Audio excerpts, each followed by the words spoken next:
నమస్కారం. తీర్థయాత్ర కార్యక్రమానికి స్వాగతం.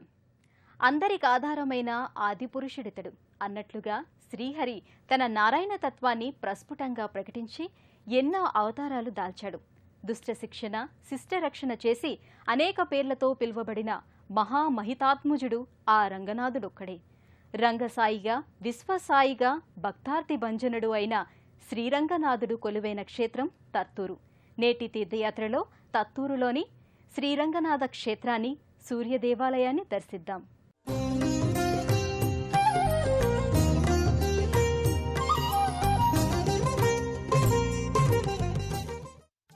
సర్వం జగదిదం త్వత్తో జాయతే, సర్వం జగదిదం సత్తస్థిష్ఠతి. ఈ సమస్త జగము ఆ రంగనాథుని నుండి వెలువడి ఆ హరియందే నిక్షిప్తమవుతుంది.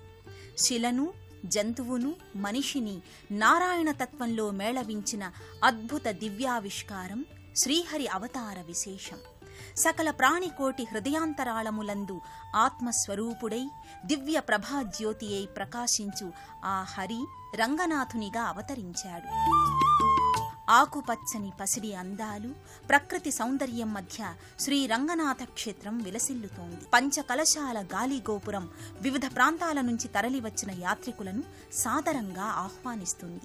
ఆలయ ఆవరణ ప్రాకారాలపై పలు దేవతామూర్తులతో పాటు దేవేరి సహితంగా శ్రీ రంగనాథుని చిరు విగ్రహాలు ఉంటాయి. గోపురాలు, ప్రాకారాలు, స్తంభాలు, కుడ్యాలు, పీఠాలు, ఇలా ప్రాంగణంలోని శిల్పకళా వైభవం భక్తులకు ముచ్చట కొలుపుతుంది. రాయలసీమ పేరు తలవగానే పచ్చని సంపెంగల సౌరభాలు, పచ్చ చందనపు నెత్తావులు మన మనసులో పరిమళిస్తాయి.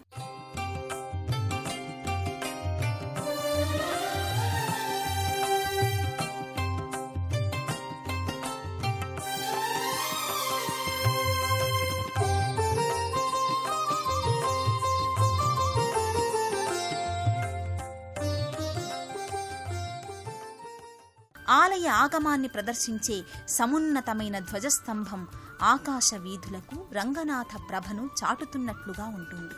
ఆలయ ప్రదక్షిణలు ముగించుకున్న భక్తులు ఆలయ ముఖమంటపంలోకి అడుగిడతారు. జ్ఞానులలోని నిస్సంగత్వం, యోగీశ్వరులు భక్తులలోని అనన్య భక్తి, హరిప్రియుల నిరంతర రసానుభూతి, దేవఋషుల అమృత ప్రేమ, రసత్వం అన్నీ హరిభక్తిలో ప్రస్ఫుటమవుతాయి. ఈ అంశాలన్నీ సాకారమైతే అది ఆ రంగనాయకుని మూర్తిమత్వమవుతుంది. జూపాడుబంగ్ల మండలం నందికొట్కూరు పట్టణానికి 8 కిలోమీటర్ల దూరంలో తత్తూరు గ్రామంలో ఆలయంలో కొన్ని వందల సంవత్సరాల క్రిందట స్వామి రంగనాథ స్వామిగా ఆయన సాకారమయ్యారు. రాజారెడ్డి గంగమ్మ దంపతుల స్వప్న ఫలం ఈ ఆలయం. ఆ స్వామి నారాయణతత్వ పరంపరలో సాకారమైన ఈ రంగనాయక స్వామి గర్భాలయాన్ని దర్శించుకుందాం. గర్భాలయమూర్తిగా ఉన్న రంగనాథుని గురించి ఇక్కడి వారు చెప్పుకునే ఓ చక్కటి వృత్తాంతం ఉంది. శ్రీ రంగనాథ స్వామి తర్తూరు గ్రామంలో వెలవడానికి ముందు కొన్ని సంవత్సరాల క్రితం ఉలుపాల రాజారెడ్డి అనే ఒక రైతుకి శ్రీరంగాపురం వాసి అయిన రంగమ్మకు వివాహం జరిగింది. రంగమ్మకు పుట్టింటి వారు వడిబియ్యం సమర్పించే వేడుకలో 5 పడుల బియ్యంతో పాటు పసుపు, కుంకుమ, రవిక గుడ్డలు, దువ్వెన, చెక్కబొమ్మ, కుంకుమ భరిణ వడిలో ఉంచి అత్తారింటికి పంపారట. నడకదారి ప్రయాణంలో కొంత దూరం సాగిన తరువాత ఒడిబియ్యం బాగా బరువు పెరగసాగింది. అయినా సరే ఆ రంగమ్మ నడవసాగింది. విపరీతమైన ఒడిబియ్యం భారంతో తర్తూరు చేరుకుని ఇంటి గడపను పూజిస్తూ మోయలేని బరువుతో ఉన్న ఒడిబియ్యం విప్పి పరికించి చూడగా రంగనాథుని చెక్కబొమ్మ బరువెక్కినట్లు గమనించి చావడి వైపు విసిరిందట. ఆ బొమ్మ ఎద్దుల గాడిలో పడిపోయింది. కొంతకాలం తరువాత రాజారెడ్డికి రంగనాథుడు కలలో అగుపించి, నీ భార్య నా ప్రతిమను తీసి పూజించి ప్రతి సంవత్సరం చైత్ర శుద్ధ అష్టమి నుండి చైత్ర బహుళ విధియ వరకు ఉత్సవములు జరిపించాలని చెప్పి కలలో అంతర్ధానమైనాడని కథనం.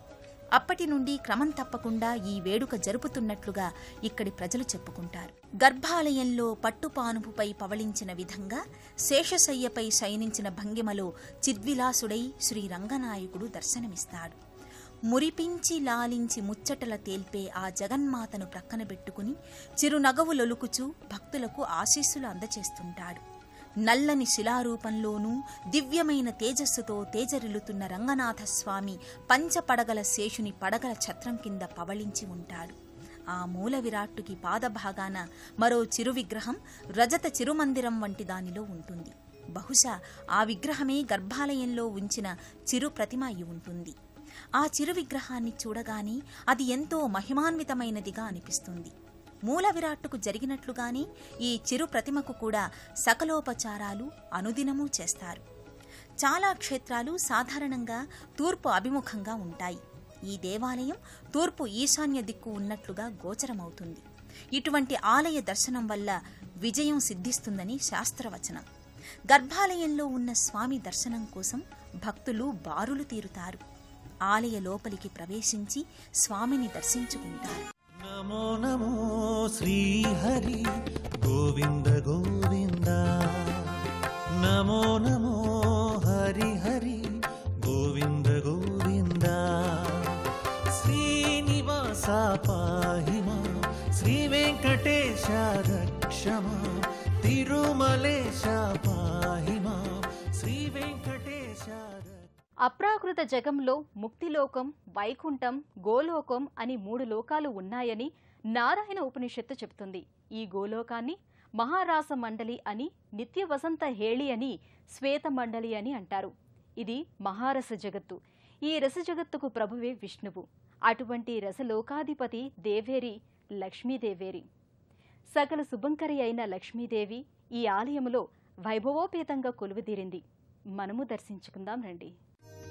ఈ ఆలయం ప్రక్కనే ఉన్న ఉపాలయంలో రంగనాయికి అమ్మవారు కొలువుతీరి ఉంటుంది. ఆ అమ్మ సాక్షాత్తు లక్ష్మీదేవి అవతారిక కదా.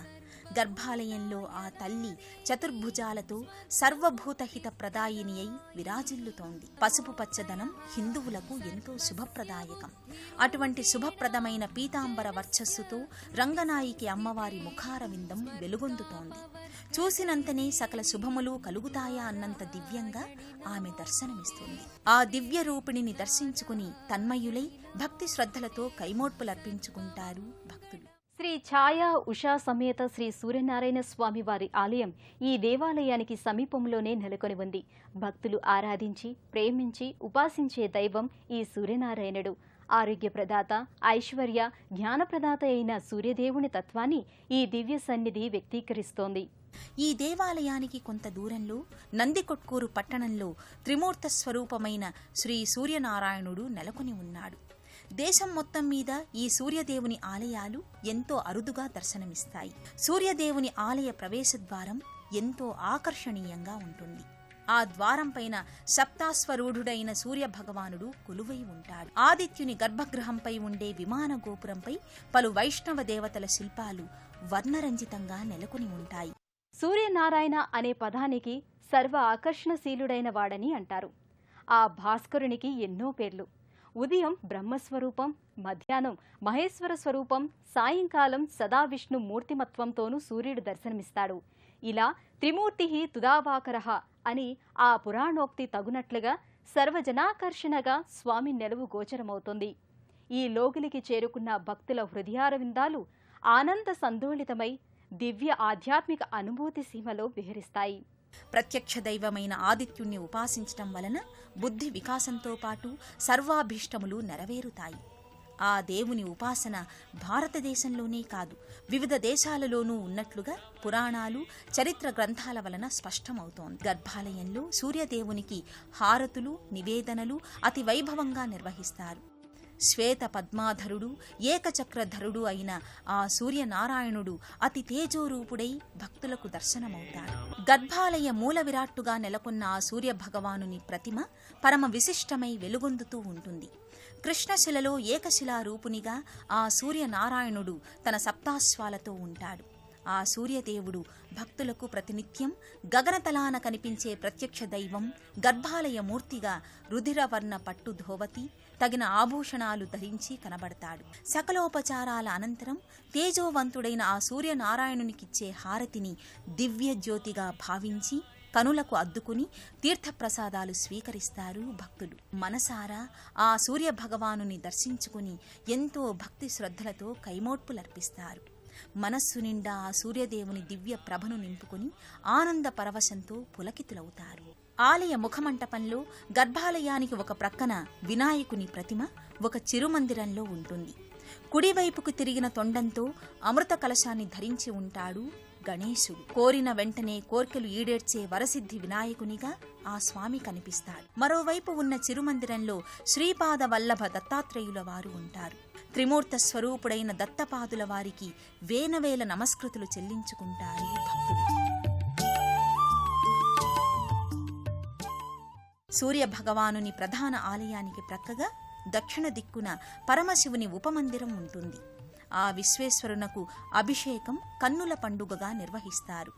అభిషేకానంతరం పరమశివలింగానికి ఎంతో అందంగా అలంకరణ చేస్తారు. ఆనందభూమి వరదాయ తమోపాయ దారిద్ర్య దుఃఖ దహనాయ నమః శివాయ దారిద్ర్య దుఃఖ దహనాయ నమః శివాయ భానుప్రియాయ భవసాగర తారణాయ కాలాంతకాయ కమలాసన పూజితాయ.